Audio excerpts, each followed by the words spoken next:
This episode is brought to you by LifeLock. During tax season, your personal info travels to a lot of places. Between payroll, your tax consultant, and the IRS. If your W-2 gets exposed, that's just the ticket for identity thieves. That's why LifeLock monitors millions of data points every second. If your identity is stolen, they'll fix it guaranteed or your money back. Don't let identity thieves take you for a ride. Save up to 40% your first year. Visit LifeLock.com/podcast. Terms apply. The Athletic.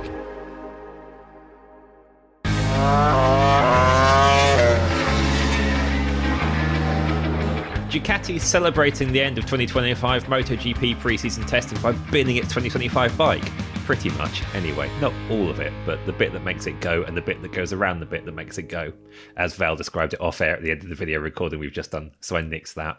This is the Race MotoGP Podcast. I'm here with me, Val Khorounzhiy and Simon Patterson. We actually have been a little bit delirious in the build-up to recording this podcast, even though it's still only February, so that is not a good sign for the 30,000 races coming up. But big headline from the last day at Buriram, Simon, is that Ducati is fast. We expected that. Marc Marquez is very fast. We expected that. But after a week of deliberating whether Ducati was going to keep its 2025 package or go back to using a lot of last year's, it's using a lot of last year's bike still. So we should say that after a week of us deliberating, we discovered that Ducati actually made their decision on the last day of Sepang test. And Pecco actually admitted in his debrief tonight, he was like, sorry, I've been a bit of a liar the last week because I knew the minute I rode the 25 bike at the first day of Sepang what we were going to do. But he's been sort of saying, we're not sure yet. We're still considering, kind of towing the PR line quite well. But yeah, he kind of conceded that he knew right away. We thought also that this was going to be a decision that was primarily on the engine, because the engine is so important to get right this year, because we're going into a development phase. The engine that they homologate for the opening round in 10 days' time is the engine that they will race at the last race of the 2026 season. So it has to be right. It has to be, the right call. So they were always being conservative with that. But turns out they're going to put it into a 24 chassis as well. They're going to put a 24 aero package potentially around it, and they're going to run that at least for the first 4 races of the year, and then maybe come back and revisit the 25 chassis, which the 24 engine fits into, at the first post-race test at Jerez in early May. So yeah, all in all, rather surprisingly, they're going to use a year-old bike. What did they not like, or what was wrong with the new package? The engine was mentioned initially, but to not use the chassis as well suggests there might be more to it. Everything seems to be to do with the one area where both Pecco Bagnaia and Marc Marquez want a motorbike to be really good. It's braking, it's corner entry. And whether or not that's something that's to do with the engine braking feeling or whatever from what they've brought, and whether or not it's a combination of that with the 25 frame in particular, because we know that they also they enlisted the help of all the GP24 riders that were present. So Alex Marquez, Frankie Morbidelli, and rookie Fermin Aldeguer, they enlisted all of them and put the 25 engine into their 24 frame on the final day at Sepang to try and get a bit of more varied feedback.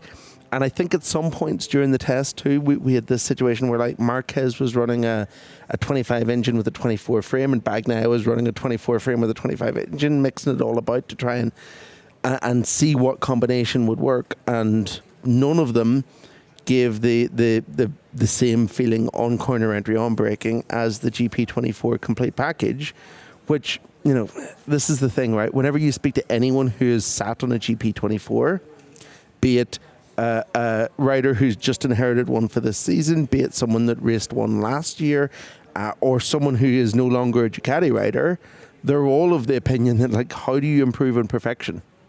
The GP24 is such a good motorbike, especially the version that they ended the season on. It is, everyone says hands down, the greatest racing motorcycle ever built. And no one else is still even close to it. So they don't need to improve it too much, especially when the two factories that are closest to them, KTM and Aprilia, are also, because of the way that MotoGP's concession structure is, they're freezing their engines as well.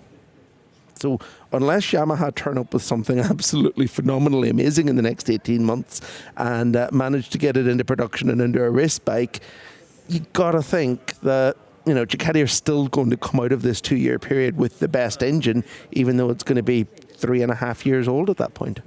And in theory, Yamaha would need to keep that amazing engine under wraps as long as possible, because otherwise you might fall into the wrong concession window and then not get to introduce exactly. it.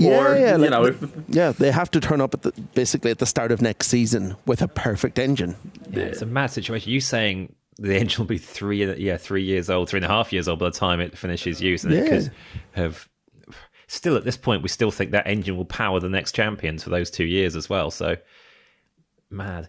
Val, you've spent most of this test staring at a timing screen and lap times and printouts and working out long runs and that kind of thing.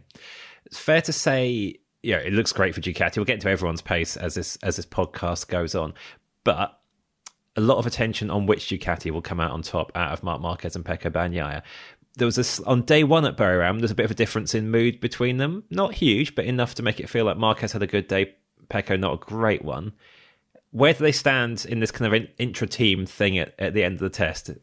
Similar, yeah. I think it's still mostly the same. I think it is, if you filter it through the usual test caginess and, you know, things being left unsaid, things being read into between the lines, Marc's in better shape going into the Buriram opener. I think that much is clear. I think that's pretty evident from any sort of anything you can take. You take the comments, it's there. You take the lap times over a single lap, it's there. You take the race pace. Marc is advanced enough to where he managed to fit in a full race run on the final day in Buriram, and it was a really, really good race run that looks well sufficient to win the Grand Prix. And Pecco didn't really, I don't think I have any like long run data for Pecco. I think he was having too many like weird problems on his side of the garage through the 2 days that he didn't get to any long run, and he only really got to one proper time attack at the end of the day, and it wasn't very good for what he described as reasons outside of our control, which Simon is smiling. I mean, when I heard that phrase, I also, you know, that was also my too. Okay, right, yeah. I wonder what it could possibly be. Yeah. I wonder what he's alluding to, but. You know, again, the thing is, with Pecco, we've seen him start weekends and Fridays just pretty rubbish, right? And then it's coming into even the end of Friday or the start of Saturday, he's totally fine. And then on Sunday, he's the quickest rider. So it's not a significant development necessarily, but it is a development. It's worth noting that whenever Marc was asked at the end of the day who the favourite was for the race, he said, it's Pecco, hands down. It's still Pecco. He's still ahead of me with this bike. I'm second. I don't think that's true. And it didn't feel like hyperbole. It felt like that's his actual honest take on it. Whether or not that's him being a bit reserved or not, I don't know. But it could well be that he's just expecting to see Pecco bring a bit more, as we've seen him do over and over and over again, you know. And he's the guy with Pecco's data. Yeah. So if there's anyone who isn't Pecco who has an idea of whether or not there's something in the bag, it's probably Marc right now. That can kind of read that situation. But either way, nobody was in denial that it's going to be the two of them at the front. Although the other thing that Marc did throw into the mix was, look, Jorge Martin is not here. And I don't think Jorge Martin is going to come here and win, but it was interesting that he was kind of doing the whole, you know, there are other people and they're not in a Ducati. Yeah. He didn't say Fabio Di Gianantonio isn't here. That's a good point. Yeah, that is a good point. Yeah, I think we'll look at Aprilia's very interesting test shortly. I think it's bold to think that however good the Aprilia might be, Martin having missed the entire pre-season on it and still being Jorge Martin, he can come in and be super fast at round one. But, you know, let's see if he's even at round one. Bless him. He's almost become the forgotten storyline of pre-season testing because his dramatic exit happened so quickly. But he's such a big storyline going into round one. With Marc as well saying Pecco's still the favourite. I see where you're coming from there, Simon. I can't imagine Marc is outright fibbing there, but he's not going to come into this media session and go, I am definitely faster than Pecco now, am I? That is not how how he's going to play this. There was a time. There was a time in his career, but we're not quite there yet. But might not be too far away. you know what you've done there, Simon, as well? Before the episode, listeners, we were talking about where can we plug the 2015 Revisited series, and you saying there was a time in Marc's career. I don't know if 2015 was that. He was, as we're finding out in that podcast series, he was quite politically canny in what he said even at that point. But little notice to the Race Members Club on Patreon. 2015 Revisited, our mini pod series going back to that year, round by round, resumes a week from now, 20th of February, with the very, very dramatic Argentinian race. And we'll do one a week until Thailand season open week, and then we'll take a little mini pause again and continue. It's worth noting, Marc, his single lap was good. He did not get to the record lap of the track that still belongs to Bagnaia from last year, I believe. So, and other manufacturers, certain other manufacturers, not all of them, but certain ones did improve quite significantly. So the track did allow for that at some point. The caveat is that Marc's time attack wasn't at the best time of the day for maximizing lap time. It's quite hot. I think the best time would have been the final hour, I suspect, looking at the other lap times. And actually, again, Pecco tried his own time attack in the final hour and didn't get anywhere near where Marc was. So normally, going into the season, you'd expect if there's an edge Pecco has, it's going to be over one lap initially, and Sepang looked like that in terms of testing. But I don't know. I mean, it's there's still so much even Buriram running to still do to find out. But no, I don't see Bagnaia's favorite for the opener. We're not talking about the season here, just specifically for the opener. I'd struggle to, because there can only be one favorite, and if there's one favorite, that one favorite for me is Marc. I know out of two of them, Marc would have been the one who would want to put in the performance in testing, just because of how he goes about his business generally. If someone's going to show their hand, it is probably him out of those two. I also think, like you say, Val, 2 days of full testing and then a full set of practice sessions at a circuit. If anyone's going to solve a problem, get up to speed in that time, it's Bagnaia. He's not going to go into Saturday morning qualifying at Buriram off the pace. If there's pace to find, you'll find it by then. I still didn't think we would get to the end of this test with even, and that's not huge, but even this degree of knowing that out of the two of them, Marquez is the favourite for race one. It still feels like, I don't want to underestimate Marquez, I never have, but like last season we expected great things and then reality kind of hit. This season maybe got tempered by that a little bit, from my expectations anyway. I didn't think, I could see us saying, right, Buriram, too close to call, Marc's already up with Pecco, but saying Marc is favourite for round one this strongly, that feels pretty ominous for everyone who isn't him. I should say I also heard, specifically Alex Marquez, who should know, repeatedly point out that, but this is a very good Marc track, which I didn't really realize. Like, for me, that's also the question. Statistically, I think it's good, but I don't think it's like incredible. It's not one of the, the usual list. And there's a lot of right-handers. Yeah. There's a lot of right-handers. So I mean, it's somewhere I remember him having good results. Yeah. And always having looking like he had at his prime, looking like he had a bit of extra in the tank. Like last corner win over Quartararo, where he just kind of rode around him. But I think that was just Marc in his prime, and not, I wouldn't pin it as one of the, like, it's not one of the big three.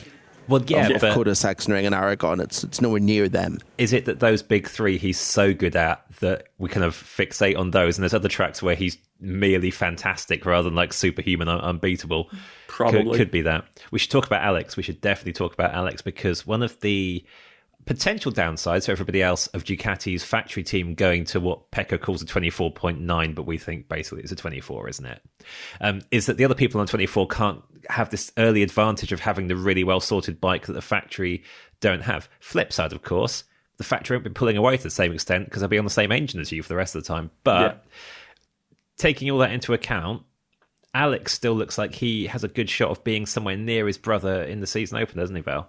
Yeah, he should target a podium. And he should, on evidence of testing so far, he really should target a podium rocking up to every weekend of running. He's had a really good preseason. He's been towards the top always, and that's normal for a reasonably high-performing rider on a year-old Ducati. But now the year-old Ducati is also basically the current Ducati, so that's good. And I think he's I mean, look, we'll see come into race weekend time. But the feeling out of the test is that he's got more than Franco Morbidelli right now of the year-olds, right? Like that's come through again and again through the single lap and the long runs, I would say. Yeah, I agree with that. Just on the subject of year-old bikes, I'm really enjoying the kind of the irony of the situation that Ducati have found themselves in. Because they lost the reigning world champion Jorge Martin, the number one plate, and their top tier satellite squad Pramac in an attempt to keep Marc Marquez and put him on a GP25 factory spec bike for this season. He's starting the year in a year-old bike. He could have still been a Gresini. He'd have the exact same package, and everyone would have been happy, including him, because that was his preference. It's bizarre how things have worked out. It's not something you could ever have predicted whenever we were talking about all those contract shenanigans, was it, back in like Le Mans time? No, this is the one thing Marc should have kept up his sleeve, and he was kind of keen to stick around at Gresini and gone, but what if your 2025 bike isn't as good?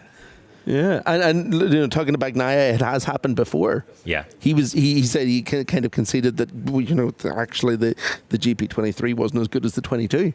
Yeah, which explains that amazing start that we saw all the guys at, you know, the start of that season have, all the satellite riders, like that they were suddenly really, really fast. That meant we were expecting the same thing the year afterwards, and then it didn't happen. It kind of all makes sense now, doesn't it? I think the GP22 riders of that year didn't necessarily agree with that assessment that year, if I remember correctly. I think there was a bit of back and forth. I remember there was like specifically because it went into the end of the season. And those were bikes that had like different strengths and weaknesses in it clearly, but I don't think that when Fabio Di Giannantonio won in Qatar, he would have gone and said, well, of course I've won. I have the much better bike than the new Ducati that Bagnaia has. Yeah, but then the guy this is the guy that won the championship both those years on that bike who's saying it, so he gets a little bit of leeway, doesn't he? He still won. But he would say it. I think he would say it. He would. Yeah. And also, MotoGP has form in its top teams for getting to the last day of testing. Well, in this case, maybe not the last day if they knew in advance, and going, quick, get the old stuff back out, and then just committing to it. And you know, it's what took Marquez to the 2019 title, because they did it in the last day of testing at Qatar with the aero package. Was that 2019 or was that 2020? Yeah. I think that was 19. Well, it wasn't 2020 because he did not win the title in 2020. But we tested in Qatar. I feel like it was 2020. Either it happened again or that's when it happened. Because I thought it was 18 into 19. Because we were working here. Me and you were working here by then, Simon. I'm sure in 20. Oh yeah. And I'm sure it might have been then, yeah, because obviously we tested in Qatar and then never raced there, didn't we? Yeah. So we never know. We'll never know how that would have gone for Mark if it actually raced for more than half a race. Well, I mean, he was having a phenomenal first half of that race. He was very quick. The first race of that season. Yeah. So you know, and he was like P10 all the way through testing until that last night, and then went P1 by quite a margin, didn't he? Yeah. Yeah. By the way, I know it's easy to say because it cannot be disproven, but we absolutely know what would have happened. Yeah, we do. The rest of that season. Yeah. There is no way that Juan Mir and Franco Morbidelli beat Marquez that season. That's very true. None whatsoever. Yeah. Yeah, good point. The only thing that was stopping Mark that year was himself or COVID. Yeah. And even then. Yeah. Like if anyone could have margin. Yeah. Even if Honda had a troubled 2020 season with Mark there, he would have been the one consistent seeing his way through everyone else going, woohoo, woohoo. I've done a hand gesture there, listeners, that shows everybody else's form during 2020. It wasn't a rude sign. It was a hand gesture as in like a roller coaster. I'm not saying that there was nothing wrong with that bike, but Taka Nakagami put it in pole position. Yeah. So it was all right. And that's not with any disrespect to Taka. Anyway, the moral of this story, listeners, and this tangent we've gone down, is when a factory team goes back to its old stuff, whether it's Honda in 2020 or Ducati the year that they left Martin with not very good new engine and put Pecco back on the better old one, or now, it generally works out all right. But it's still quite nice for a headline to say Ducati's binned its new bike. I use the New York Times Games app every single day. I love playing Connections. With Connections, I need to twist my brain to see the different categories. I think I know this connection. Look, Bath is a city in England, Sandwich is a city in England, Reading is a city in England, and I'm going to guess Derby is a city in England. I started Wordle 194 days ago, and I haven't missed a day. The New York Times Games app has all the games right there. I absolutely love Spelling Bee. I always have to get Genius. I've seen you yell at it and say that should be a word. Totally should be a word. Sudoku is kind of my version of lifting heavy weights at the gym. At this point, I'm probably more consistent with doing the crossword than brushing my teeth. When I can finish a hard puzzle without pins, I feel like the smartest person in the world. When I have to look up a clue to help me, I'm learning something new. It gives me joy every single day. Start playing in the New York Times Games app. You can download it at nytimes.com/gamesapp.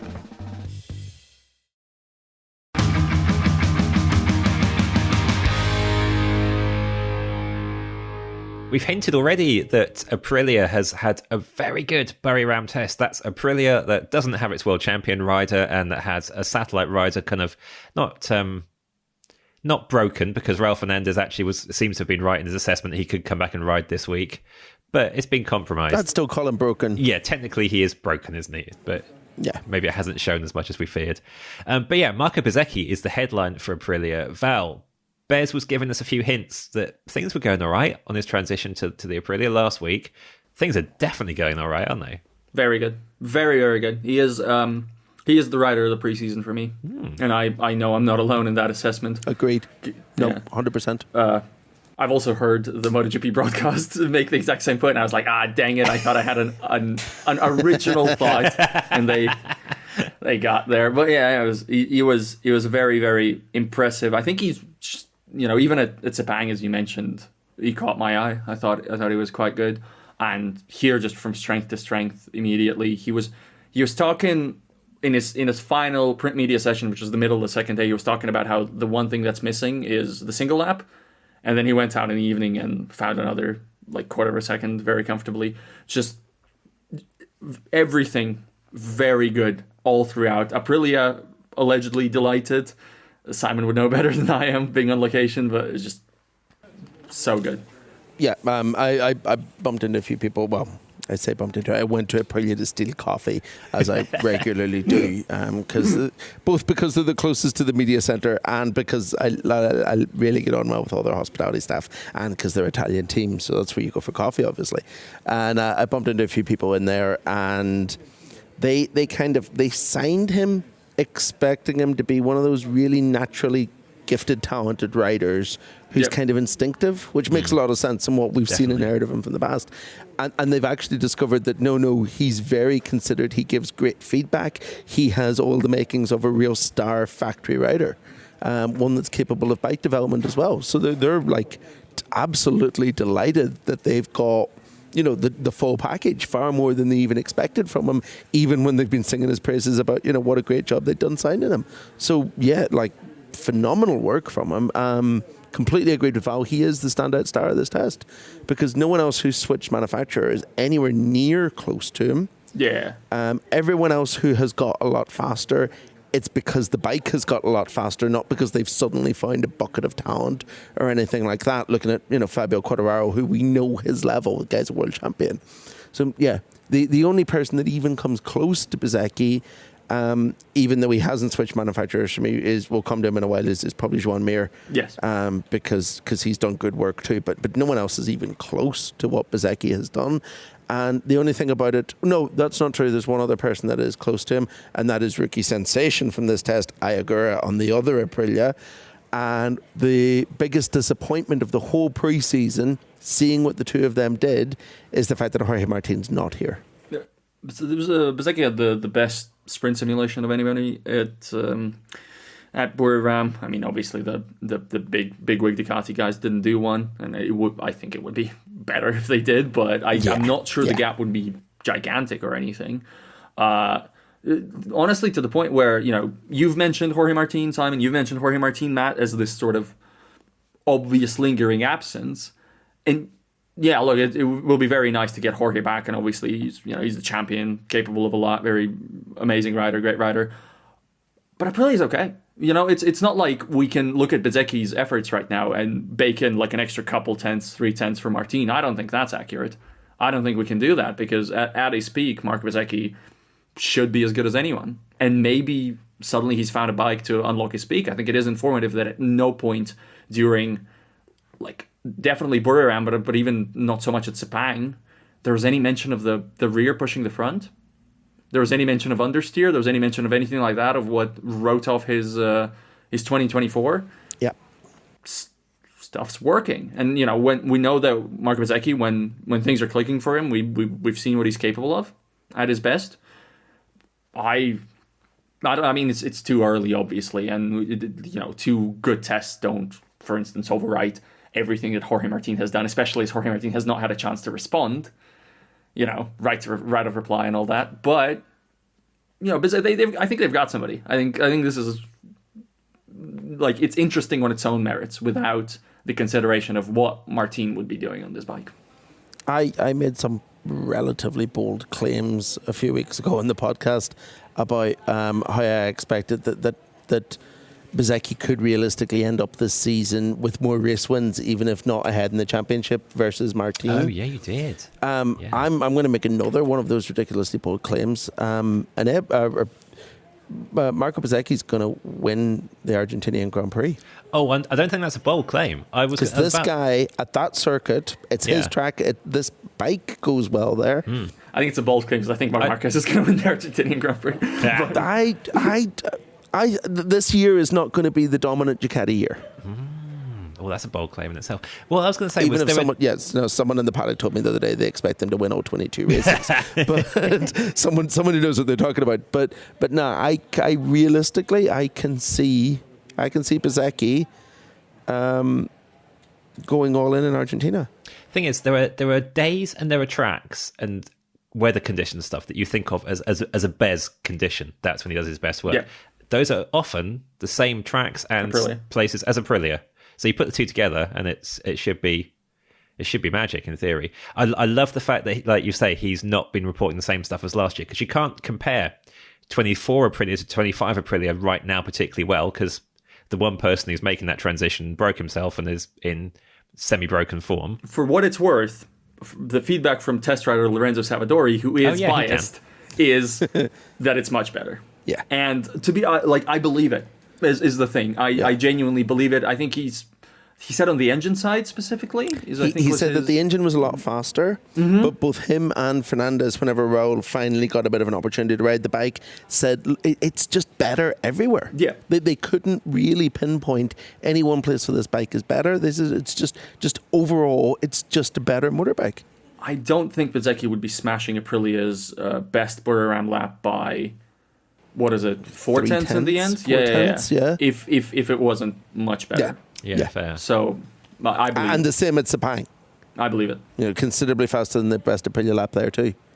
Also on the Martin point as well, like, you know, I admired what Bez was doing up until last year massively, and then obviously last year was a whole kind of question mark of, is he just not very adaptable? Was that all a bit of a mirage before now, or was it literally? So there are some things that riders or drivers have particular raw spots with, and was that combo of rear tyre and bike just a raw spot for him that he couldn't get through, and this year is back to the real Bez. For me, the Martin absence becomes even better storyline with Bez in this form. I'm not going, oh, how fast is that bike in Martin's hands? I'm going, wow, this is actually now probably a really interesting intra-team battle in which the person with the number 1 plate is coming into it on the back foot. It's a whole extra storyline for us, which I love that kind of thing. Let's bang on about how good Ayagura is, because you've both enjoyed him kind of on and off track this week. Let's do the off track stuff first, actually. Simon, the amount of times you've come back into our work chat and gone, Agura's hilarious, and recounted something. He's come out of his shell massively over the last kind of 3 or 4 months, because in the Moto3 days or Moto2 days, he was always pretty quiet, pretty reserved. He's still quite quiet, but he has such a dry sense of humour and just rolls it out constantly, and kind of like uses it to chide himself, uses it to chide journalists who tell him that he's improving when he doesn't believe he has improved. He's quite harsh on himself a lot of the time, but in a very funny way. And I really hope that we kind of get to see quite a bit more of him this year, because he's brilliant. He's just kind of dry, comedic, like excellent comic timing. Yeah. And lots of like, I just, we'll say things like, oh, yeah, no, so I'm not braking well enough in that corner. What do you need to do to fix it? Brake better. Yeah. He's caught out so many journalists over the course of testing by them coming and saying to him, like, they say, like, a nice, easy question to start off riders in a debrief, like, how's your day today? And he'll go, yeah, okay. And then there's an awkward pause because he knows exactly what he's doing, It's been really cool kind of seeing him, getting a bit more comfortable with the media, being able to kind of throw in those jokes. And he's going to be a real asset to the championship this year, off the bike. There used to be, I think, one defining like master of dry humor on the grid in MotoGP, and that's Miguel Oliveira for me, pretty obviously. And now it's Miguel and I. Yeah.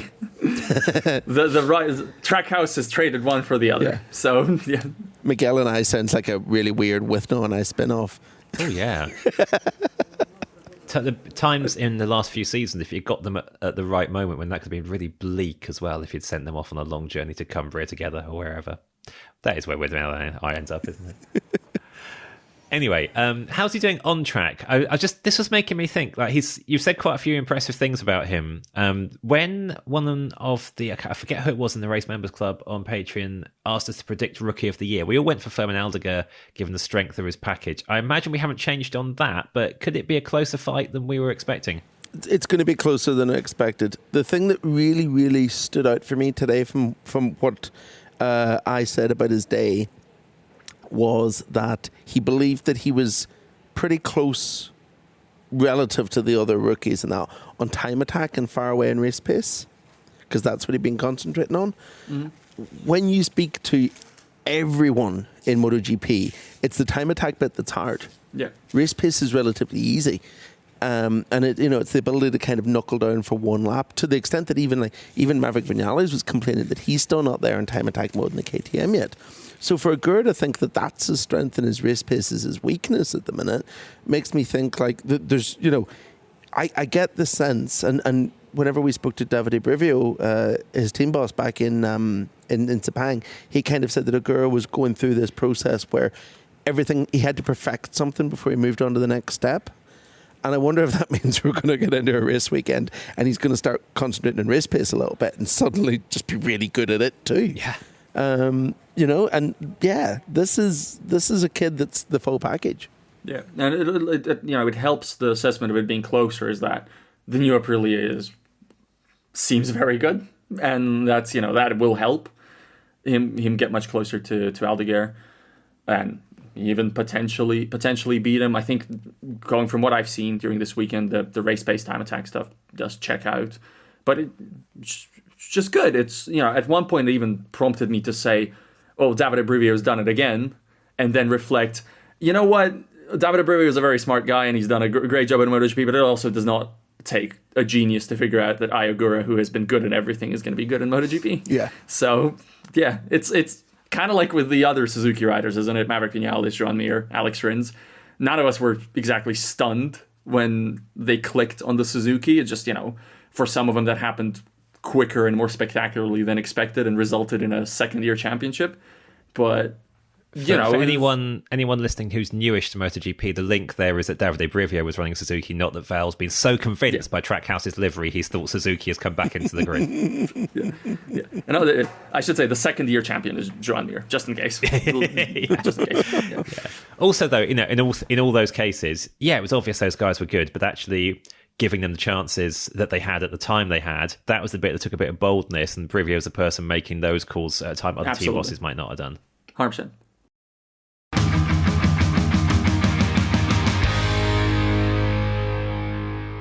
Last week on the Sepang Test podcast, we went on and on and on about Yamaha. We're not doing that so much this time, but Simon, that doesn't mean Yamaha has necessarily gone backwards, that Sepang was fake or anything, but a less conclusive second test for Fabio Quartararo and the rest of Yamaha. So two factors. One, we knew this was going to happen. We kind of knew they were going to take a step, maybe not a step backwards, but they weren't going to take a step forwards because the nature of the Sepang, or of the Sepang circuit versus the Buriram circuit, one's got big, long, fast corners that the Yamaha loves. The other's got big, long, fast straights that the Yamaha hates. So they kind of expected to be a bit further back, a bit more off the pace here, and that played out.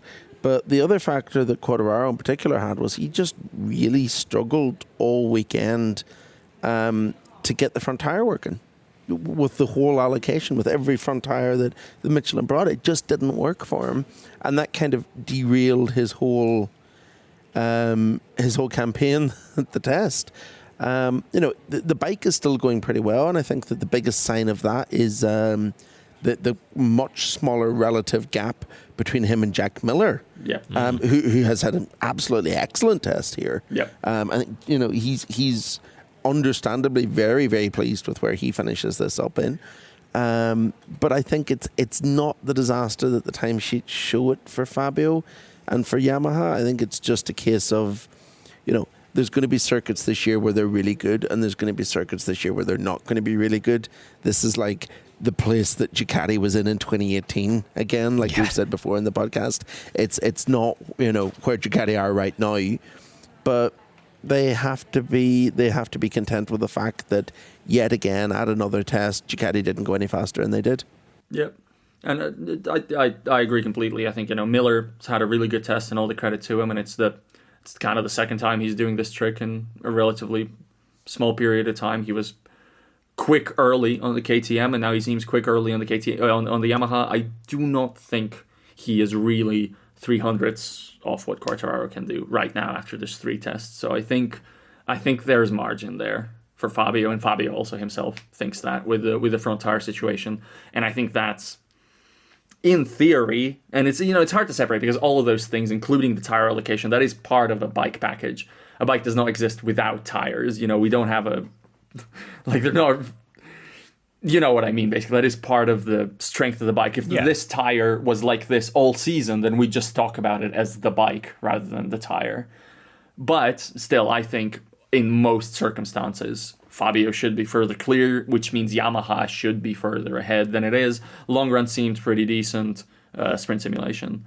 I think they're okay. I think they're okay, but still work to do, clearly.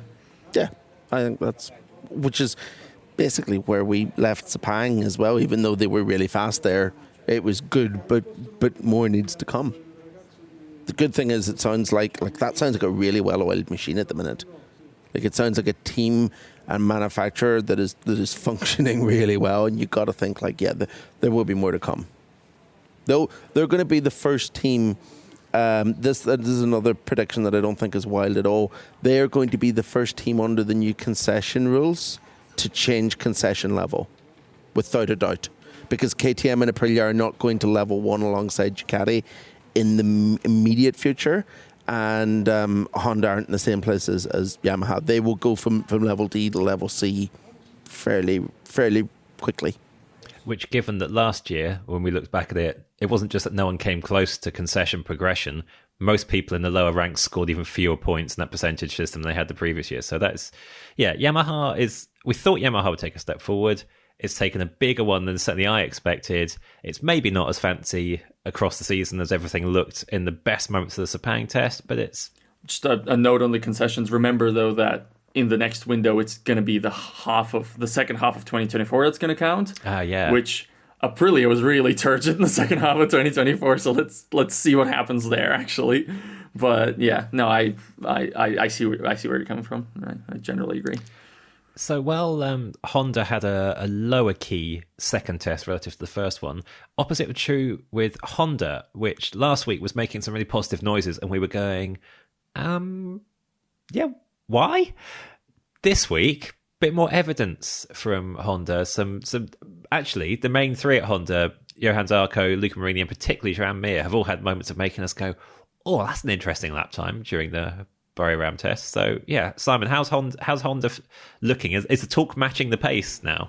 Yeah, I actually had a really good chat with Mir tonight before his debrief. We were just kind of catching up on stuff while he queued up to wait, and he is genuinely pleased. And that's coming from someone who has quite openly been unpleased at various points through the end of last year and into pre-season. He's not been shy to say... He wouldn't have remembered what pleased feels like. No, exactly. But he is. He's genuinely, he's really content with the progress that they've made in the way that they're working. I've said this. I think I've said this over and over again in the podcast. They're a calendar year behind Yamaha. Yeah. They made the let's bring in a European to run the technical side of things move a year late, and they're as a consequence, or partly as a consequence, everything is just where Yamaha was this time last year. And they've got to be looking at Yamaha and thinking, well, that's good because it means it gets better. True. They're starting to see some benefits now from the changes that have been made.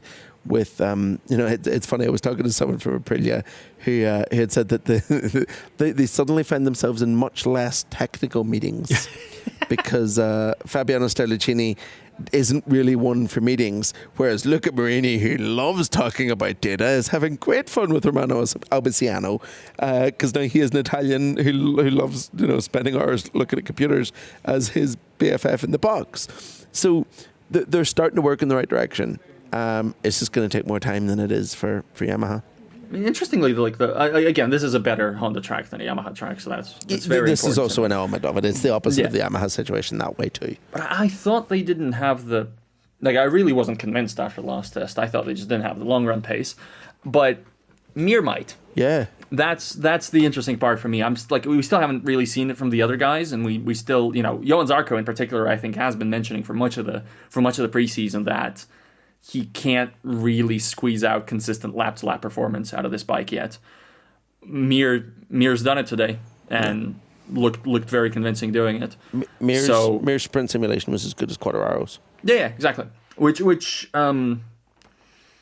makes me want. I mean, if that also sort of gives me pause when you say a year behind, right? Because I don't. Well, to be fair, Yamaha was also occasionally good on race pace a year behind, so I don't know. Yeah, it's difficult for me to see it as linear, right? I've always had trouble with that. It's not as linear as I'm framing it, but yeah. The but the other thing that the other takeaway from what Mir in particular said was it's kind of the bike is starting to feel a bit more comfortable, like it's a bit less on edge, which let's be honest is the greatest news ever for everyone in MotoGP, apart from whatever orthopedic surgeons are making money off the Honda riders. Just having a bike that's not trying to kill them every weekend has got to be the best thing ever. And it's been a long time. It's been probably 2020 since there's been a Honda that's not a complete animal to ride. Yeah, no, that's actually that is the most striking thing, isn't it? We can see Mir not crashing out of whatever horrendous percentage of races that was. Last year, we've made so many kind of dark jokes about the amount of broken bones from Hondas and stuff. It'd be before anything else could be fixed, they had to make a bike that riders just felt comfortable getting on. I mean, a Honda broken bone is still hampering Yamaha's progress. Whenever you look at Alex Rins walking through the paddock on a crutch, that was a Honda. Oh yeah, that's true. And the one we haven't talked about so far is KTM. Interesting situation at KTM. You guys argued over where to place them versus Yamaha on the video that we've also recorded today. But KTM really got our attention, not so much for its pace, but when we started getting pictures through of an absolutely mashed set of tyres, Simon. What was going on with that?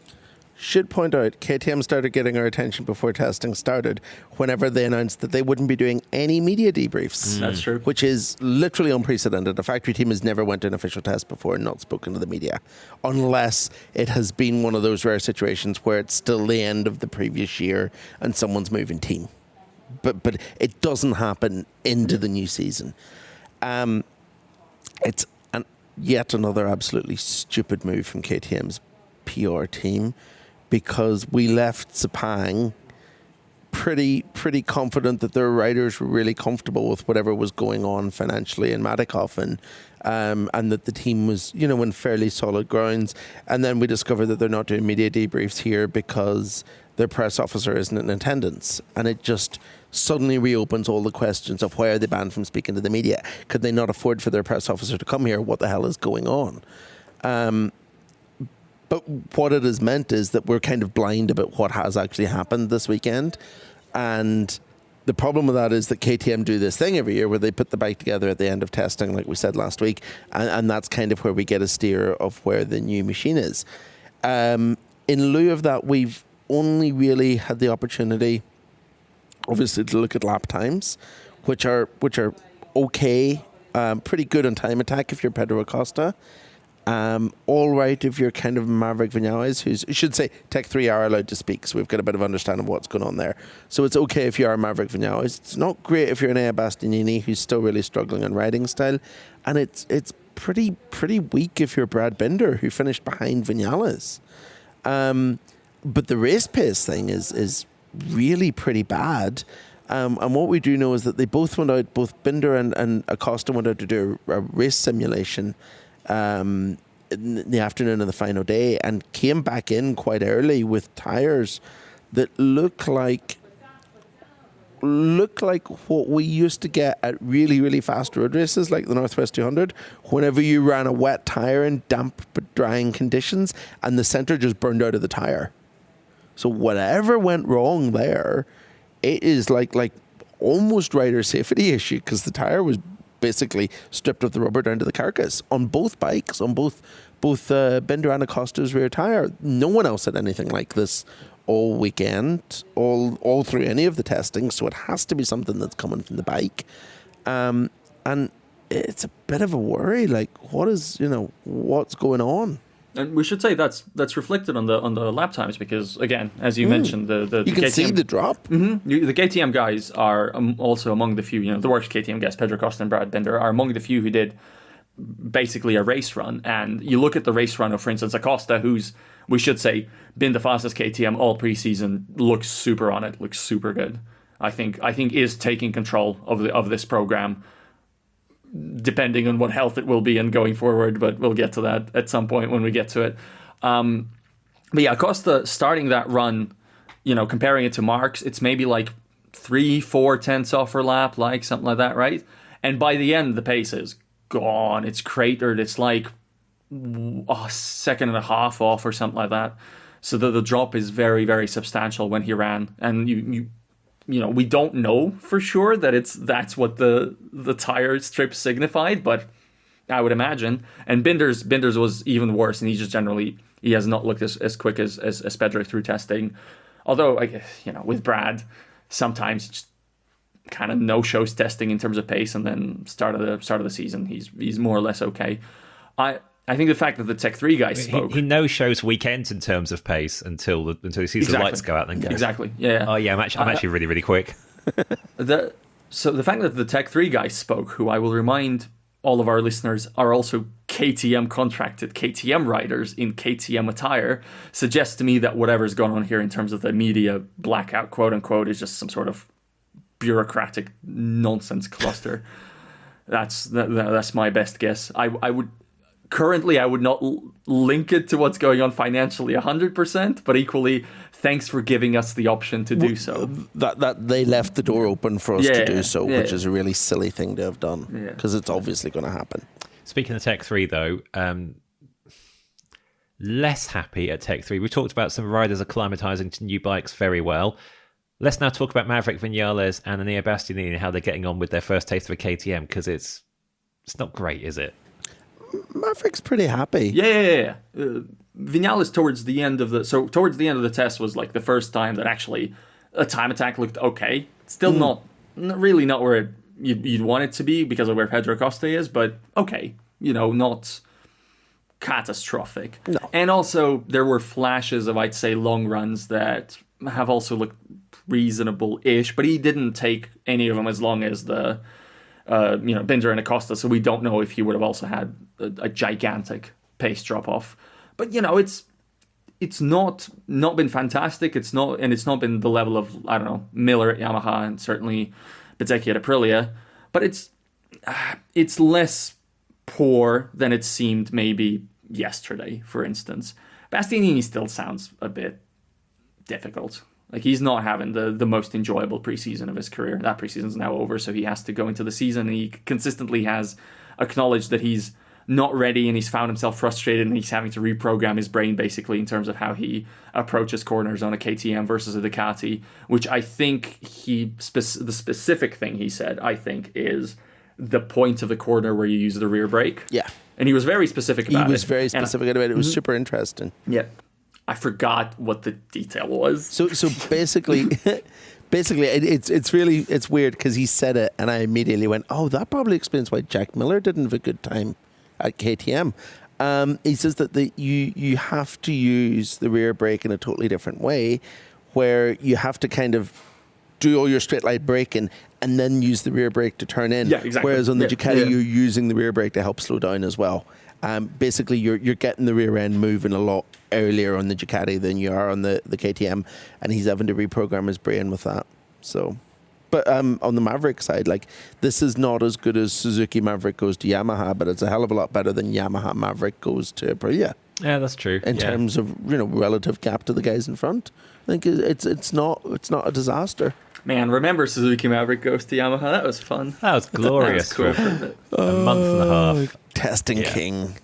Yeah, I guess I know it's kind of coloured by the fact it's KTM, this is how they go testing and stuff, but there's a big part of me going, you've got Pedro Acosta, Brad Binder, Maverick Vinales, Nia Bastianini. Come on, show yourself. Let's see. And to have that lineup and be relatively muted during a test, apart from when you tear your tyres apart, I know it's not out of character for how KTM goes testing, but literally muted in this case. Yes, yeah. My operating assumption currently going into Buriram, and there's a lot of time for it to be proven wrong, and generally you do not want to say anything concrete because then you look stupid when it doesn't happen, but whatever. I think there's going to be one KTM. I've just said that Marco Bezzecchi is going to win Argentina. Val. Let's not get carried away. Like, you're not going to outdo me here. I think there's going to be one KTM straight into Q2, and I think it's going to be Acosta. Yeah, I think that's a safer bet, and that's a safer bet than Simon's famous bet, which is, of course, satellite riders can't win championships. So, whatever anyone says from here on this podcast in terms of completely confident, bold, not even predictions, but declarations of fact, is not going to be that, probably. I'm just going to briefly loop back to Pramac and Yamaha at this point and say that looks like a factory team this year. Yeah, like they were always the team with the factory bikes that looked a little bit rough around the edges, and it doesn't this year. It looks slick. The whole operation has really, like, they've obviously taken a lot of championship win bonuses from sponsors and put it back into the team. It's cool. That's all. That's the idea that Pramac was winning a championship with a rider a few months ago now. That time moves so crazy fast in MotoGP. Yeah, that rider isn't even here. No. We didn't kind of miss him particularly storyline wise. Yeah, this is sport is weird. MotoGP is weird. Winter is weird. 3 a.m. starts European time to cover this test are maybe not great for coherence on this podcast, but I don't know actually if it's any less so than usual. To be honest, oh no, Val's not smiling. Val just raised his eyebrows at me menacingly. Simon sort of smiled. It's all. I haven't felt coherent since before the Honda launch. I haven't felt you coherent a lot longer.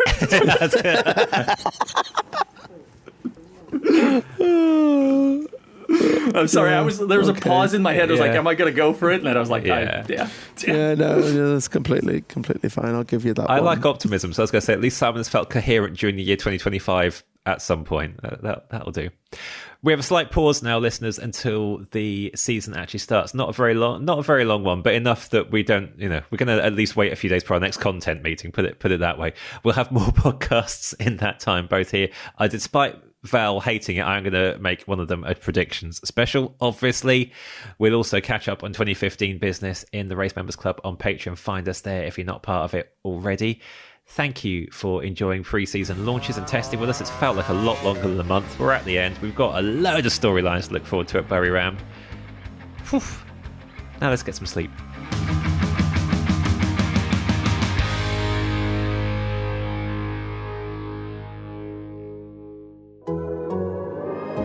The Athletic.